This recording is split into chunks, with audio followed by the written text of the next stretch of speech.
पंढरपूर तालुक्यातील आंबे गावावर शोककळा. करंट लागलेल्या पत्नीला वाचवायला गेले अन दोघांचाही दुर्दैवी मृत्यू. पंढरपूर तालुक्यातील आंबे गावात वटपौर्णिमेच्या दिवशी अत्यंत हृदयद्रावक घटना घडली आहे.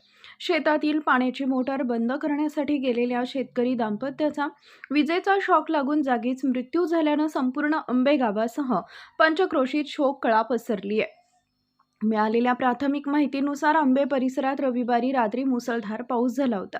यामुळे शेतातील परिस्थिती बदलली होती. सोमवारी सकाळी वीज पुरवठा सुरू झाल्यानंतर शेतातील पाण्याची मोटार बंद करण्यासाठी लक्ष्मण बाबू नागणे वय वर्ष 60 आणि त्यांच्या पत्नी अलका लक्ष्मण नागणे वय वर्ष 55 हे दोघे शेतात गेले. यावेळी मोटार बंद करत असताना अलका नागणे यांना अचानक विजेचा करंट लागला. पत्नीला विजेच्या तडाख्यात अडकलेले पाहताच लक्ष्मण नागणे यांनी क्षणाचाही विलंब न करता त्यांना वाचवण्यासाठी धाव घेतली.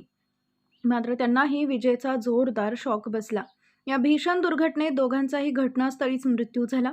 दरम्यान आज राज्यभर वटपौर्णिमा सण हा मोठ्या उत्साहात आणि श्रद्धात साजरा केला जातो आहे. या दिवशी विवाहित महिला आपल्या पतीच्या दीर्घायुष्य, उत्तम आरोग्य आणि सुखी संसारासाठी वटवृक्षाची पूजा करून व्रत करतात. मात्र याच दिवशी पत्नीला वाचवण्याच्या प्रयत्नात पतीचाही जीव गेल्यानं ही घटना अधिकच वेदनादायी ठरली आहे. सणाच्या दिवशी नागणे कुटुंबावर दुःखाचा डोंगर कोसळला असून सर्वत्र हळहळ व्यक्त केली जाते. या दुर्दैवी घटनेमुळे आंबे गावासह संपूर्ण पंचक्रोशीत शोककळा पसरली आहे. गावातील एक प्रेमळ, कष्टाळू आणि सर्व परिचित शेतकरी दाम्पत्य काळाच्या पडद्याआड गेल्यानं ग्रामस्थांमध्ये हळहळ व्यक्त होतीये. नागणे कुटुंबियांवर शोकसागर कोसळलाय.